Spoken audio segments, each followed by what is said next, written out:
തീറ്റപ്പുൽക്ഷാമം ക്ഷീരകർഷകർ പ്രതിസന്ധിയിലേക്ക് നീങ്ങുന്നു. കാലിത്തീറ്റയുടെ വിലവർദ്ധനവ് പിന്നാലെ വൈക്കോലിനും വില ഉയരുന്നത് കർഷകർക്ക് വലിയ തിരിച്ചടിയായിരിക്കുകയാണ്. കനത്ത ചൂടിൽ തീറ്റപ്പുൽ ഇല്ലാതായതാണ് കർഷകരെ ദുരിതത്തിലാക്കുന്നത്.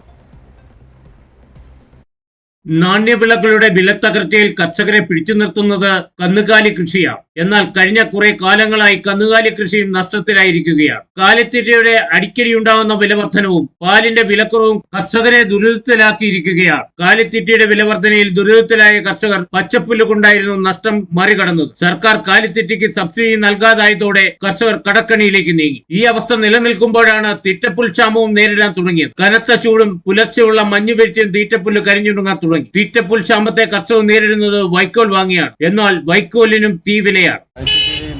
കച്ചിയുടെയും വില വർധനവ് വളരെയധികം ബുദ്ധിമുട്ടുണ്ടാക്കിയിരിക്കുന്നത്. കഴിഞ്ഞ വർഷം ഈ സമയത്ത് 200 കച്ചി ഇപ്പോൾ 300-350 രൂപയാണ്. തമിഴ്നാടിൻ്റെ അമിതമായ മഴയും വെള്ളപ്പവും കാരണമാണ്.